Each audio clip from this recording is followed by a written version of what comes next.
Assalamualaikum warahmatullahi wabarakatuh. Perkenalkan, saya Anissa Maulidia, NPM 191810102. Kali ini kita akan belajar mengenai cara mengisi partograf. Namun sebelum kita mengisi partograf, alangkah baiknya kita berkenalan terlebih dahulu terhadap apa itu partograf.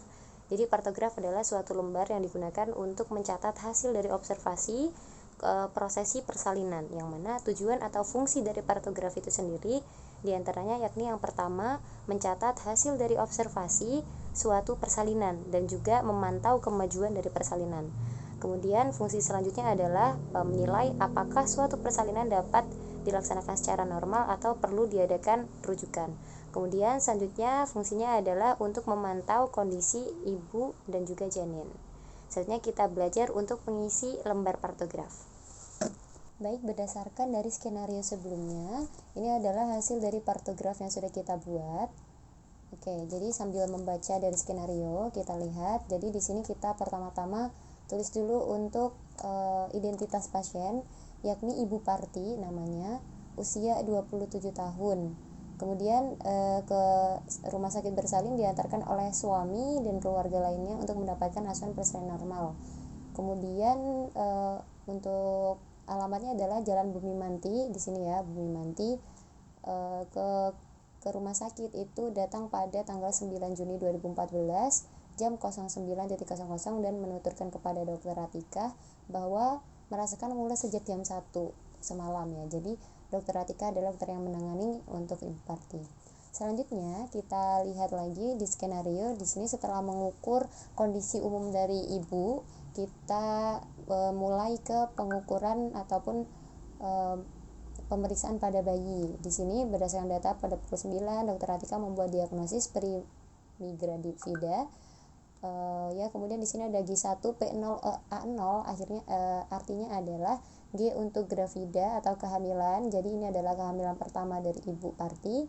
P atau partus, Bu Parti belum pernah melahirkan. A abortus dan juga nggak pernah aborsi. Selanjutnya berdasarkan data pada pukul 9, Dokter Atika membuat diagnosis tersebut. Hasilnya cukup bulan, impartul dalam fase laten. Kemudian serviks ini pembukaan 3 cm. Jadi belum bisa kita tuliskan ya, karena untuk penulisan di dalam partograf ini adalah minimal 4 cm. Jadi belum bisa kita tuliskan. 3 kali kontraksi dalam 10 menit dengan lama kontraksi kurang dari 20 detik. Selanjutnya kita lanjutkan. Pemeriksaan kedua itu dilakukan pada pukul 13 dan di sini pembukaannya sudah 5 cm. Jadi sudah bisa kita tuliskan pada partograf. Ya, jadi di sini kolom kedua ya, karena pemeriksaan kedua pada pukul 13 kemudian kontraksinya 4 kali dalam 10 menit. Nah, jadi 4 kali berarti 4 kotak dalam 10 menit dan berlangsung selama 30 detik. 30 detik di sini adalah diarsir ke samping ya. Nah, kemudian DJJ-nya 134 kali, 134 kali. Di sini kita tandai penurunan kepala 3/5. Di sini kita tandain lagi ya, 3/5. Kemudian tidak ada penyusupan kepala janin. Jadi di sini kita tulis O atau 0. Dan selaput ketuban masih utuh, utuh. Tekanan darah 120/70, kita turun sedikit. 120 ke atas, 70-nya ke bawah. Lalu kita sambungkan garisnya. Tekanan darah udah. Nah, di 84 kali kita tandai 84 kali di sini ya. Kemudian untuk suhunya 37 derajat Celcius dan berkemis 120 cc. Dan untuk protein aseton ini tidak dilampirkan, jadi kita strip. Selanjutnya pada pukul 13 masuk ke fase aktif. Jadi dilanjutkan untuk prosesi pemeriksaannya secara berkala. Diperiksa 30 menit dan setiap 30 menit dan suhunya setiap 2 jam. Jadi pas jam 13.30, jadi ini satu kotak nilainya 30 menit. Jadi 13.30 di kotak yang ini DJJ-nya 140 kali per menit. Kita tulis di sini 140 kali per menit. Kontraksi 4 kali dalam 10 detik selama 35 detik. Jadi ini kan sudah 35 detik ya, sama 4 kali 35 itu antara 20 sampai 40. Jadi kita strip seperti ini. Kita strip 4 kotak. Kemudian nadinya 80 kali per menit. Kita tuliskan lagi di sini 80 kali per menit. Selanjutnya pada pukul 14, maka kita tulis 14 jam 14 di sini. DJJ 146 kali di atas ini ya. Kita tulis 146 kali. Kontraksi 4 kali dalam 10 detik selama 45 detik. Ini sudah lebih dari 40 detik. Jadi di sini kita gunakan yang blok. Di blok 4 kali ya, jadi 4 kotak. Lalu untuk nadinya 84 kali. Di sini kita tandai 84 kali. Nah, selanjutnya di pukul 14.30 kotak selanjutnya ini DJJ 142 kali, kemudian kontraksi 4 kali 10 detik dalam 45 masih sama. Kemudian untuk nadinya 88 kali. Jadi di sini 88 kali. Kemudian selanjutnya di jam 15 kita lanjutkan tulis 15. DJJ 140 kali, 140 kali per menit. DJJ itu di atas ya tadi. Ini 140 kali per menit di garis yang ini nih. 140 kali per menit. Kontraksi 4 kali dalam 10 detik selama 45 detik. Jadi di sini kita blok lagi ya karena lebih dari 40 detik. Dan kita bloknya 4 kotak. Kemudian nadinya 88 kali per menit. Kita tandai di sini 88 kali per menit. Kemudian dicek suhu 36,8 derajat Celcius. Dicek lagi untuk urinnya 120 cc. Kemudian di jam 15.30 di sini kotak yang ini DJJ 148, kita cari 148 ini ya. Kemudian kontraksi 4 kali dalam 10 detik selama 45 detik masih sama di blok 4 kotak. Kemudian nadinya 86 kali per menit. Kita tandain lagi 86 kali per menit. Selanjutnya untuk pukul 16 DJJ-nya di sini 16. DJJ-nya 144 kali kita tandain. Kontraksi 5 kali dalam 10 detik selama 45 detik. Jadi kita di sini 5 kali berarti 5 kotak dan lebih dari 45 detik, jadi kita blok semua kotaknya.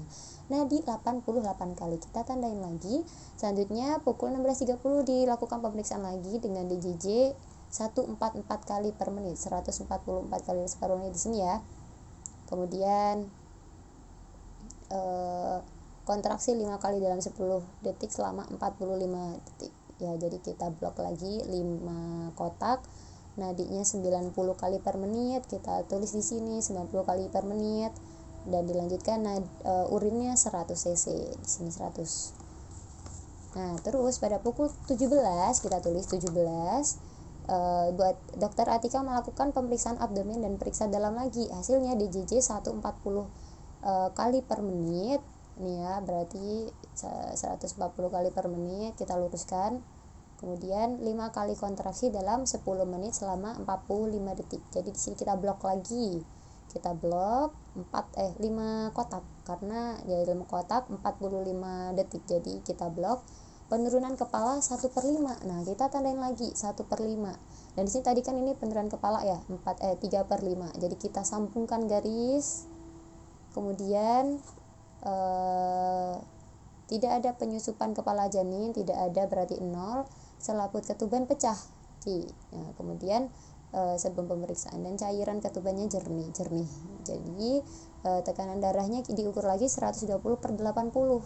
120 panah ke atas, 80-nya panah ke bawah, lalu dihubungkan. Nadi 88 kali per menit. Nadinya 88 kali per menit. Ditandain suhu 30 derajat. Kita tulis lagi. Nah, sudah selesai kan? Dokter Atika segera mempersiapkan proses persalinan dan meminta suami pendampingi proses persalinan Ibu Parti. 17.10 lahirkah seorang bayi laki-laki dengan berat badan. Jadi kita simpulkan telah lahir secara spontan. Berat badannya karena laki-laki nih ya, pukul 17.10, jenis kelaminnya laki-laki. Kemudian berat badan 310 gram kita tulis, panjang badan 50 cm kita tulis. Kemudian kita jangan lupa untuk menyambungkan garis-garis ini ya. Tadi kita sudah buat tanda-tandanya. Kemudian ini juga tadi, dan di bawah ini ada nadi kita sambungkan. Nah, kemudian di sini disebutkan juga bahwa bayi menangis spontan, kemudian dilakukan Pada laksanaan aktif kala 3, oksitosin 10 IU IM kurang dari 1 menit setelah bayi lahir, PTT dermastase uterus. Nah, kemudian plasenta lahir lengkap 5 menit setelah bayi lahir. Jadi untuk pemeriksaan ini sudah selesai. Kita lanjutkan terlebih dahulu ke lembar yang kedua. Di sini ya, kita lihat lembar yang kedua, kita besarkan sedikit. Jadi kita lakukan catatan persalinan. Tanggalnya tadi 9 Juni, nama bidan atau dokternya Dr. Atika tadi, tempat persalinan rumah sakit, alamat tempat persalinan Jalan Bumi Manti Kedaton. Catatannya ini kan tidak dirujuk ya, jadi kita coret saja langsung. Di kala 1 ini partogram melewati garis waspada, itu tadi tidak ya, jadi kita coret juga. Terus di sini ada episiotomi tidak dilakukan, pendampingan pada saat persalinan itu oleh suami. Keadaan gawat janin ini tidak ada, distosia bahu tidak ada, kemudian tidak ada masalah yang kita coret. Kemudian di kala 3, lama kala 3-nya tadi disebutkan ya 5 menit. Kemudian pemberian oksitosin 10 IU IM, iya, waktunya 1 menit sesudah persalinan. Pemberian ulang oksitosin atau dosis kedua tidak. Penegangan tali pusat terkendali, iya. Kemudian selanjutnya massase fundus uteri dilakukan. Plasenta lahir lengkap atau intek, iya. Jika tidak lengkap ini tidak ya, jadi tidak kita isi. Plasenta tidak lahir lebih dari 30 menit, tidak. Kemudian di sini tidak terjadi laselasi. Kemudian karena tidak terjadi jadi kita coret. Atau uteri juga tidak ada. Jumlah pendarahan ini kurang lebih 150 ml. Tidak ada masalah, kita coret lagi. Kemudian di sini ada tentang bayinya. Bayinya itu berat badannya 3.100 gram, panjangnya 50 cm, jenis kelaminnya laki-laki.